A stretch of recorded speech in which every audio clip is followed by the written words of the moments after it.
Hi, and welcome to Lesson 2.6 for Pre-Calculus. Today we are going to go over rational functions. So what is a rational function? You're actually familiar with this. We have been dealing with rational functions for the majority of this chapter. A rational function is just something like the following, where we have a polynomial divided by another polynomial. And by definition, a rational function is a function that can be written in the form of f of x equals n of x divided by d of x, where n of x and d of x are polynomials and d of x does not equal 0. Okay, that sounds like a lot, but really it's not. All that is saying is that we have two different polynomials, n of x, and think of n of x as your numerator. So if we set our top polynomial equal to n of x, and our bottom polynomial equal to d of x, that's what this definition says. F of x equals n of x divided by d of x. And we can't have our denominator equal to 0 because we know that when it equals 0, we have an undefined function. So that's a rational function. You have been working with these for long division, synthetic division, throughout the chapter. You're very familiar with these. So what are we going to be doing with them today? Well, today we are going to learn about their asymptotes. First, let's define an asymptote.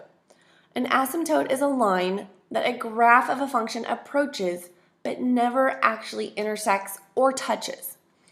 So, let's take a look at the following graph. We have the graph in black, and we have these dotted lines here where the graph approaches it but never actually intersects it. Those are your asymptotes. Specifically in this graph, we have two different kinds of asymptote. We're going to learn about a third one later. But we have a horizontal asymptote, which is just that, a horizontal line. And we have a vertical asymptote, which is just a vertical line. This particular function has a horizontal asymptote at the line y equals 2 and a vertical asymptote at the line x equals -1. So we're going to take a look at the function, our rational equation. So we have the following, 2x plus 1 divided by x plus 1. Okay, so we see this.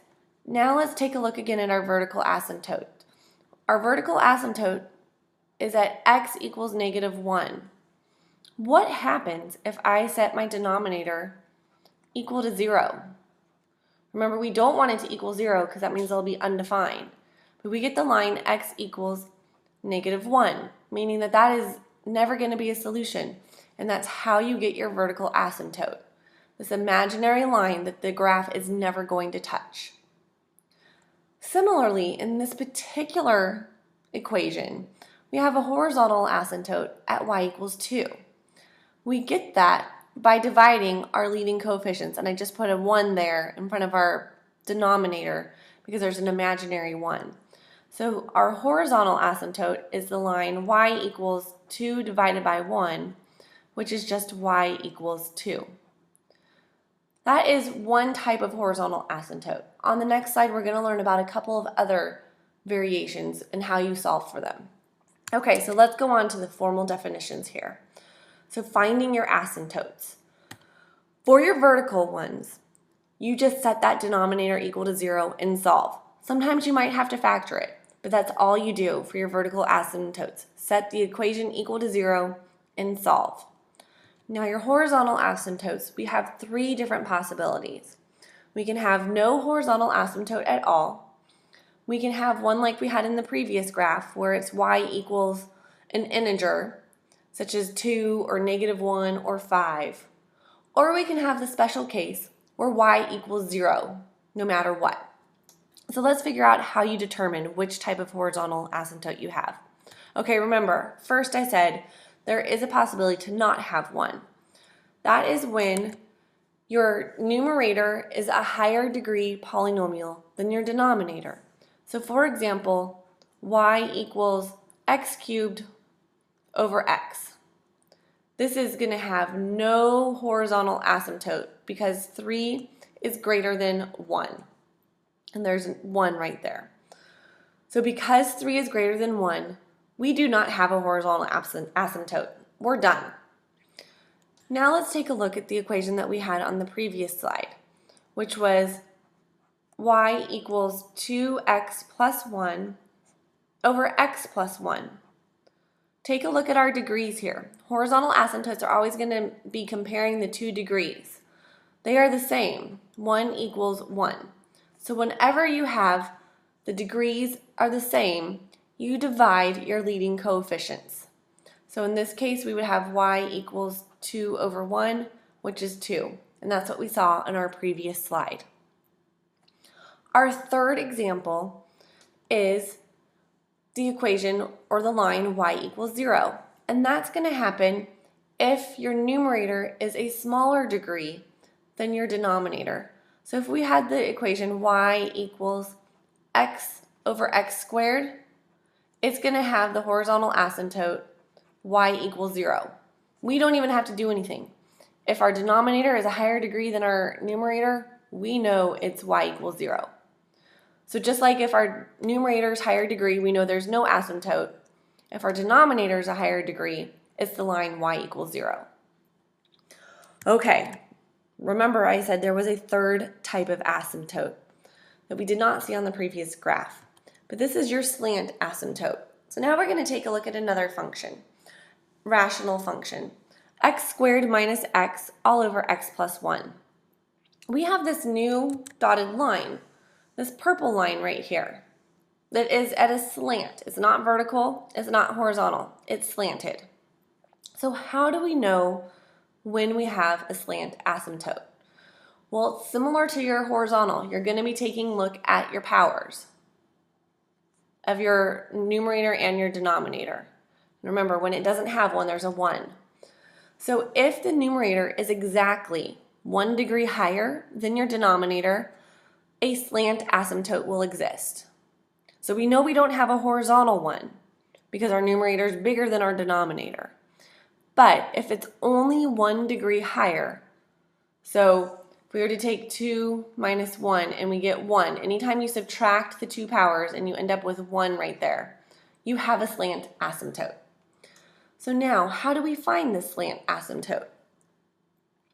Well, we use long division, and we can solve it.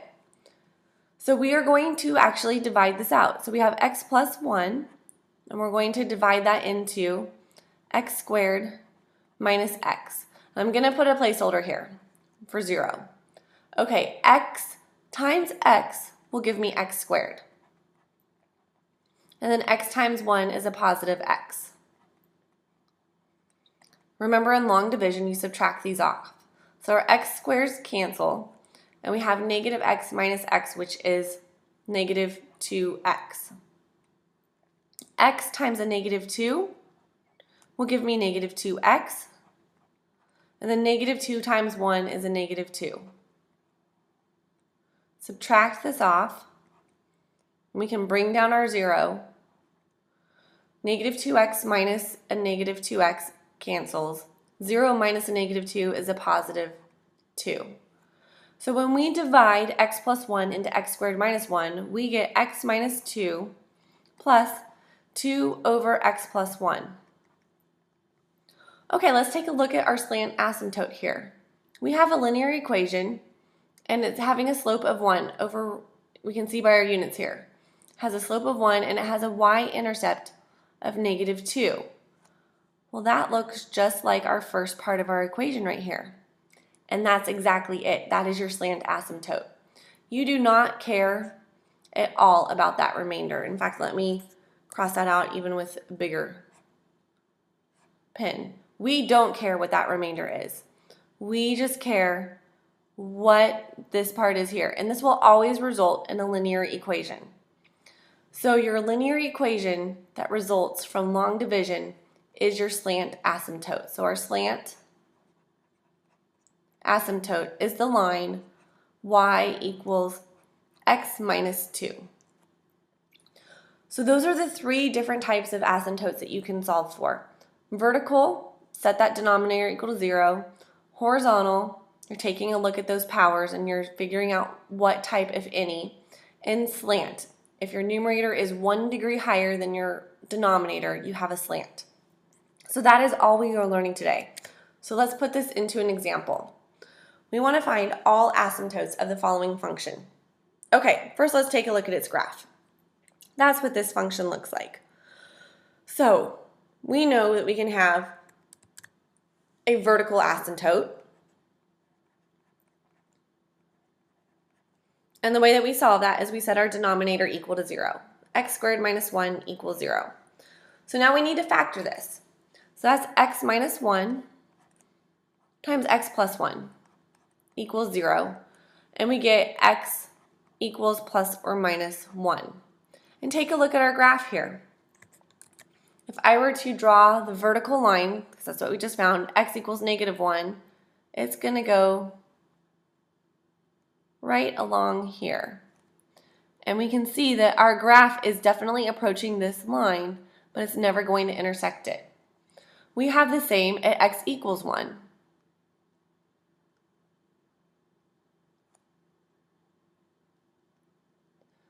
So those are our two vertical asymptotes. Okay, now about our horizontal asymptote. We have to find out, do we have one? And if so, what is it? So that's where we take a look at our powers. We see that our numerator is bigger than our denominator, so we do not have a horizontal asymptote. So now that we know we don't have a horizontal asymptote, we have to figure out, do we have a slant? And remember, that's where you subtract your denominator from your numerator, the powers. And if it's a difference of 1, then yes, we do. So now we have to do long division. X squared minus 1 into x cubed. I'm going to go ahead and put our placeholders here. 0x squared plus 0x plus 0. Okay, x squared times x will give me x cubed. And then we have x times a negative 1 is a negative x. So we line that up underneath our x term. Subtract these off. Our x cubes cancel. X cubed minus x cubed, that cancels.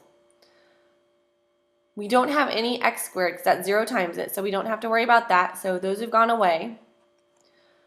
And now we have 0x minus a negative x. That becomes a positive x plus 0. So x squared is bigger than x, so we're actually done here.